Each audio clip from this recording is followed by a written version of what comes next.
जो आवाज परमेश्वर ने उस दिन आदम को लगाई, वही आवाज परमेश्वर आपको भी लगाता है जब वो आपको चर्च में नहीं देखता, जब वो आपको कॉटेज मीटिंग में नहीं देखता, जब वो आपकी प्रार्थना के समय आपको बंद कोठरी में नहीं देखता, क्योंकि परमेश्वर निश्चित समय पर वहां आते हैं।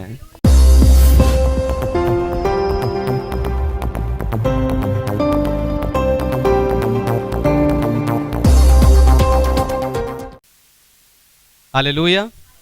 तो आए आज के वचन में चलें, पवित्र शास्त्र बाइबल से आज का संदेश सुने। आज का संदेश है परमेश्वर आपके पास आएंगे, परमेश्वर आपके पास आएंगे। तो मनुष्य के मन में शुरुआत से ही परमेश्वर को खोजने और उसे पाने की इच्छा रही है। परमेश्वर को खोजने के लिए मनुष्य घर बार छोड़कर मीलों का सफर तय करता है, और जब मनुष्य को वहां पर भी संतुष्टि नहीं मिलती तो वो अगले सफर पर निकल जाता है।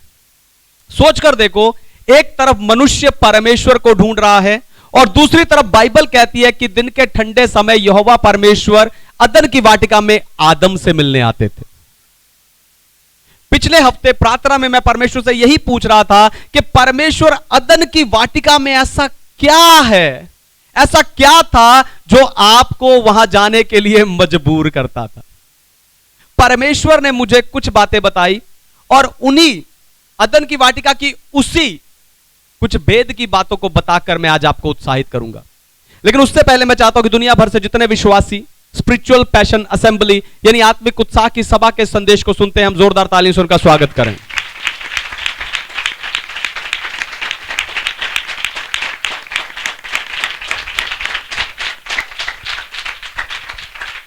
आमीन। परमेश्वर आपके पास आएंगे। पहली बात, अदन की वाटिका में परमेश्वर चलने आते थे। अदन की वाटिका में परमेश्वर चलने आते थे। पढ़िए उत्पत्ति की पुस्तक अध्याय 3 वचन 8, जेनेसिस चैप्टर 3 वर्स 8। तब यहोवा परमेश्वर जो दिन के ठंडे समय वाटिका में फिरता था का शब्द उनको सुनाई दिया। तब आदम और उसकी पत्नी वाटिका के वृक्षों के बीच यहोवा परमेश्वर से छिप गए। आमेन। परमेश्वर के नाम की महिमा हो। तो यहोवा परमेश्वर दिन के ठंडे समय वाटिका में फिरता था। फिरना यानी चलना। अगर आप डॉक्टर से पूछो कि शरीर के लिए सबसे अच्छी कसरत कौन सी है, वो आपको बताएगा चलना यानी सैर करना। तो बाइबल में ऐसे बहुत सारे लोगों के बारे में लिखा है जो परमेश्वर के साथ चले। हानोक, मूसा, नूह, एलिया, अब्राहम और भी बहुत से लोग हैं जिनके बारे में बाइबल में लिखा है वो परमेश्वर के साथ चले। सामर्थ को इस्तेमाल करने का अधिकार के प्रचार के दौरान मैंने आपको बताया था कि परमेश्वर अपने साथ चलने के लिए नम्र लोगों को ढूंढता है। परमेश्वर के साथ चलना एक बात है, लेकिन यहां देखो परमेश्वर खुद अदन की वाटिका में आदम के साथ चलने आता था। Hallelujah, hallelujah. परमेश्वर चलना एक बात है, लेकिन यहां खुद परमेश्वर आदम के साथ अदन की वाटिका में चलने आता था। क्यों? क्योंकि उत्पत्ति 2 का 8 में लिखा है कि इस वाटिका को खुद परमेश्वर ने लगाया था। और मेरा विश्वास है कि इस वाटिका को परमेश्वर सृष्टि के समय तीसरे दिन बनाया होगा, जब उसने पेड़ और सारे फलदार वृक्षों को बनाया। और परमेश्वर उस वाटिका के बीच में जीवन का वृक्ष और भले और बुरे के ज्ञान के वृक्ष को लगाया। फिर परमेश्वर ने आदम को भूमि की मिट्टी से रचकर उसे अदन की वाटिका में रख दिया और आज्ञा दिया कि भले और बुरे के ज्ञान के वृक्ष के फल को ना खाना। तो भला क्या था? उस वृक्ष का फल ना खाना। बुरा क्या था? उस वृक्ष का फल खाना। यानी दोनों सूरतों में परमेश्वर की आज्ञा मानना। हालेलुया। दोनों सूरतों में परमेश्वर की आज्ञा मानना। और जब तक आदम ने इस आज्ञा को माना, तब तक परमेश्वर अदन की वाटिका में आते रहे। अब जब आप परमेश्वर की आज्ञाओं को मानोगे तो परमेश्वर आपकी ओर खींचा चलाएगा। हालेलुया। जब आप परमेश्वर की आज्ञाओं को मानोगे तो परमेश्वर खुद आपके पास आपके साथ चलने के लिए आएगा। हालेलुया। दूसरी बात, अदन की वाटिका मंदिर थी। अदन की वाटिका निकालिए निर्गमन की पुस्तक अध्याय 25 वचन 8 और 9, एक्सोडस चैप्टर 25 वर्स 8 एंड 9। और वे मेरे लिए एक पवित्र स्थान बनाए कि मैं उनके बीच निवास करूं। जो कुछ मैं तुझे दिखाता हूं, अर्थात निवास स्थान और उसके सब सामान का नमूना, उसी के अनुसार तुम लोग उसे बनाना। परमेश्वर के नाम की महिमा हो। तो यहां परमेश्वर ने मूसा को अपना भवन, अपना मंदिर बनाने का नक्शा बताया। उसी नक्शे के आधार पर मूसा ने मिलाप वाले तंबू को बनाया। फिर उसी नक्शे के आधार पर राजा सुलेमान ने यरूशलेम मंदिर को भी बनाया। इजराइलियों के लिए परमेश्वर की उपस्थिति को महसूस करने का, परमेश्वर को मिलने का, उसकी महिमा को देखने का या बलिदान चढ़ाने का स्थान यही मंदिर था। Hallelujah, hallelujah. आपको बताऊं, जो नक्शा परमेश्वर मूसा को दिया, उस मंदिर के नक्शे में एक दीवट थी जिसका आकार पेड़ के जैसा था, और जिसका आकार पेड़ के जैसा था। और अदन रूपी वाटिका का जो मंदिर है, अदन रूपी वाटिका जो मंदिर है, उसमें जीवन का वृक्ष वो दीवट है। हालेलुया। अदन रूपी वाटिका जो मंदिर है, उसका दीवट वो जीवन का वृक्ष है। फिर वहां भले और बुरे के ज्ञान के वृक्ष था, भले और बुरे के ज्ञान के, है ना, वृक्ष था, जो वाचा के संदूक को दिखाता है। जैसे वाचा के संदूक में 10 आज्ञाओं की पट्टियां थी, उसी तरह इस पेड़ के लिए परमेश्वर ने आदम को आज्ञा दिया था। हालेलुया। फिर अदन की वाटिका में एक नदी थी, वो आगे 4 भागों में बट जाती थी। जब आप यहजकेल की पुस्तक और प्रकाशित वाक्य की पुस्तक पढ़ते हैं तो वहां पर लिखा है कि परमेश्वर के भवन से और मेमने के सिंहासन के नीचे से एक नदी निकलती है। हालेलुया। यानी ये सारी बातें, ये सारी समानताएं हमें बताती हैं कि अदन मंदिर था। हालेलुया। अदन की वाटिका मंदिर थी, जिस कारण परमेश्वर वहां पर आते थे। अब पहला कुरिन्थियों 3:16 कहता है कि तुम परमेश्वर का मंदिर हो। हालेलुया। पहला कुरिन्थियों 3:16 कहता है कि तुम परमेश्वर का मंदिर हो। यानी अब आपको परमेश्वर के पास जाने की जरूरत नहीं है, परमेश्वर खुद आपके पास आएंगे। Hallelujah, hallelujah. परमेश्वर मंदिर में आते हैं। अगर आप परमेश्वर का मंदिर है तो आपको परमेश्वर के पास जाने की जरूरत नहीं है, परमेश्वर आपके पास आएंगे, क्योंकि आप उसका मंदिर हो। लेकिन यह मंदिर परमेश्वर को समर्पित और पवित्र होना चाहिए। हालेलुया। यह मंदिर पवित्र और परमेश्वर को समर्पित होना चाहिए। आपको बताऊं, बहुत से विश्वासी खुद को परमेश्वर का मंदिर बताते हैं, लेकिन उनका जीवन ना तो परमेश्वर को समर्पित है और ना ही पवित्र है। इसलिए परमेश्वर ना तो उन्हें भर पाते हैं और ना ही उन्हें इस्तेमाल कर पाते हैं। हालेलुया।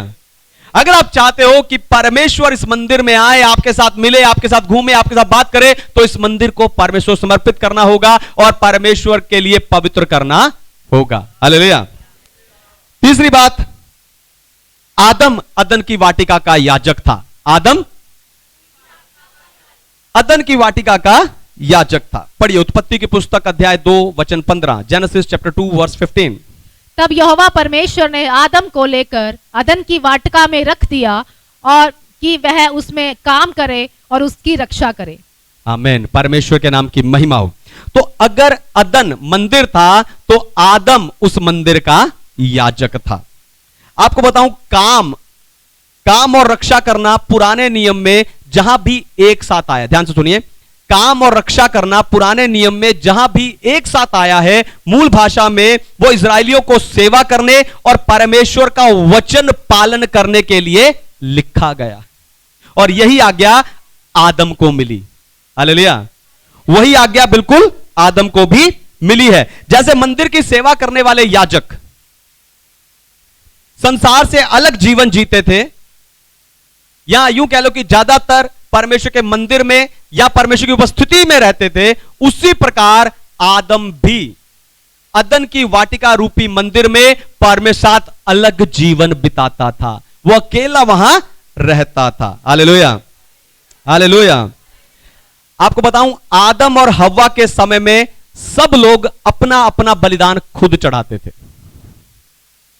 ध्यान से सुनिए, आदम और हव्वा के समय में सब लोग अपना अपना बलिदान खुद चढ़ाते थे। आदम अपना बलिदान, उसकी पत्नी हव्वा अपना बलिदान, उसके बच्चे अपना बलिदान। लेकिन नूह के समय जल प्रलय के बाद परिवार का मुखिया पूरे परिवार के लिए बलिदान चढ़ाने लगा। अब्राहम ने और इसहाक ने अपने अपने परिवार के लिए बलिदान चढ़ाया। लेकिन याकूब, जिसे पहलौटे होने का अधिकार मिल भी गया था, उसके बावजूद उसने उस कार्य को नहीं किया, क्योंकि उसे अपना घर छोड़कर भागना पड़ा। ऐसे ही यूसुफ को मिस्र देश में बेच दिया गया, इसलिए वो भी अपने परिवार के लिए बलिदान चढ़ाने के इस काम को नहीं कर पाया। इस कारण परमेश्वर ने मिस्र से निकलने के बाद यह सारा काम, इस काम को याजकों को सौंप दिया। यीशु मसीह की मृत्यु तक, ध्यान सुनिए, यीशु मसीह की मृत्यु तक लेवी गोत्र के याजक लोगों के लिए बलिदान चढ़ाते थे। लेकिन मुर्दों में से जी उठकर यीशु मसीह ने बड़े अधिकार के साथ महायाजक का पद हासिल कर लिया। Hallelujah, hallelujah. यीशु मसीह की मृत्यु तक लेवी गोत्र के याजक लोगों के लिए बलिदान चढ़ाते थे, लेकिन मुर्दों में से जी उठकर यीशु मसीह ने बड़ी अधिकार के साथ महायाजक का पद हासिल कर लिया। अब उस जी उठे यीशु पर विश्वास करने वाले मैं और आप, हम सब याजक हैं। हालेलुया, हम सब याजक हैं। मैं और आप परमेश्वर के पास जा सकते हैं। मैं और आप फिर से अपना अपना आत्मिक बलिदान परमेश्वर सामने चढ़ा सकते हैं और परमेश्वर को आना होगा। हालेलुया। चौथी और आखिरी बात, अदन की वाटिका में परमेश्वर संगति करने आते थे। अदन की वाटिका में परमेश्वर संगति करने आते थे। पढ़िए उत्पत्ति की पुस्तक अध्याय 3 वचन 9, जेनेसिस चैप्टर 3 वर्स 9। तब यहोवा परमेश्वर ने पुकार कर आदम से पूछा, तू कहां है? आमीन, परमेश्वर के नाम की महिमा हो। तो जब आदम और हव्वा ने पाप किया और परमेश्वर के आने की आवाज सुनकर वो छिप गए, तब परमेश्वर उनके पीछे उन्हें ढूंढने के लिए गए। परमेश्वर आवाज लगा लगा कर आदम से पूछ रहे थे, हे आदम तू कहां है? अब कोई कह सकता है, अरे आप तो परमेश्वर हो, आपको उनके पीछे जाने की क्या जरूरत है? क्योंकि परमेश्वर ने मनुष्य को उसके साथ संगति रखने के लिए बनाया था। हालेलुया। क्यों परमेश्वर आदम को ढूंढने निकले? क्यों उसे पुकार पुकार कर बुला रहे? क्योंकि परमेश्वर ने मनुष्य को उसके साथ संगति रखने के लिए ही बनाया था। हालेलुया। आपको क्या लगता है, परमेश्वर के पास जाने की या उसकी उपस्थिति में बैठने की या उसकी आवाज सुनने की इच्छा सिर्फ आपके अंदर है? नहीं, परमेश्वर भी आपके साथ संगति रखना चाहता है। Hallelujah, hallelujah. परमेश्वर भी आपके साथ संगति रखना चाहता है। आपको बताऊं, जो आवाज परमेश्वर ने उस दिन आदम को लगाई, वही आवाज परमेश्वर आपको भी लगाता है जब वो आपको चर्च में नहीं देखता, जब वो आपको कॉटेज मीटिंग में नहीं देखता, जब वो आपकी प्रार्थना के समय आपको बंद कोठरी में नहीं देखता, क्योंकि परमेश्वर निश्चित समय पर वहां आते हैं। वो निश्चित समय पर वहां मिलने आते हैं। हालेलुया। सोच कर देखो,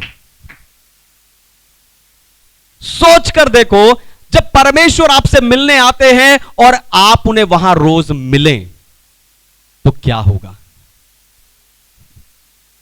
हालेलुया। आदम छुप गया, आदम भाग गया।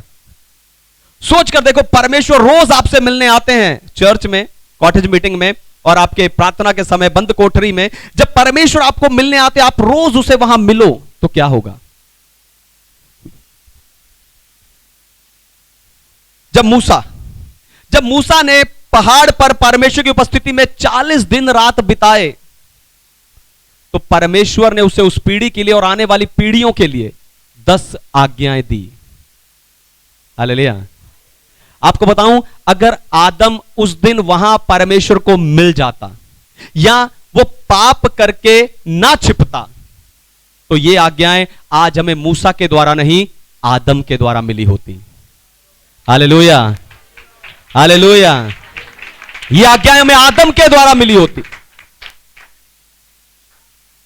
फिर जब मैं अपनी बंद कोठरी की प्रार्थना में बैठता हूं, परमेश्वर मुझे मिलने आते हैं और उन्होंने मुझे एक आज्ञा दिया, आत्मिक उत्साह की आज्ञा। हालेलुया। मुझे परमेश्वर ने आत्मिक उत्साह की आज्ञा दी। आज भी मुझे वो समय, वो परमेश्वर की उपस्थिति और वो बात परमेश्वर की याद है जब उसने मुझे कहा, मेरे बेटे मैं तुझे आत्मिक उत्साह का असाइनमेंट दे रहा हूं। Hallelujah, hallelujah. अब जब परमेश्वर आपसे मिलने आए और रोज आप वहां उससे मिलें, तो परमेश्वर आपको भी ऐसी आज्ञा देगा जिससे आप इस पीढ़ी को जीत सको, जिससे आप अपनी पीढ़ी को बदल सको।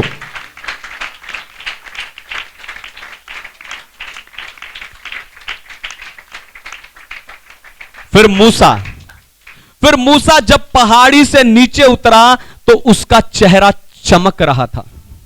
उसके चेहरे से किरणें निकल रही थी जिसे इजराइली देख भी नहीं पा रहे थे, और मूसा को अपना चेहरा ढक कर रखना पड़ा। यानी परमेश्वर का प्रकाश मूसा के चेहरे पर ट्रांसफर हो गया। हालेलुया। परमेश्वर का प्रकाश मूसा के चेहरे पर ट्रांसफर हो गया। अब जब परमेश्वर आपके लिए, आपसे मिलने के लिए आए और रोज आप उन्हें वहां मिले, तो परमेश्वर अपना प्रकाश, अपनी महिमा, अपनी सामर्थ आपके साथ भी बांटेगा।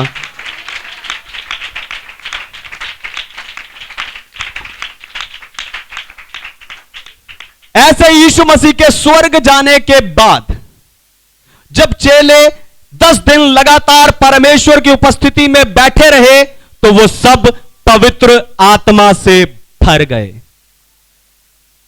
उन्होंने पिता परमेश्वर की उस प्रतिज्ञा को प्राप्त किया। हालेलुया। अब जब परमेश्वर आपसे मिलने के लिए आएंगे और आप उन्हें रोज वहां मिलेंगे, तो प्रधानताएं और प्रतिज्ञाएं सब आपकी होंगी। हालेलुया। परमेश्वर आपके पास आएंगे। आए अपनी आंखों को बंद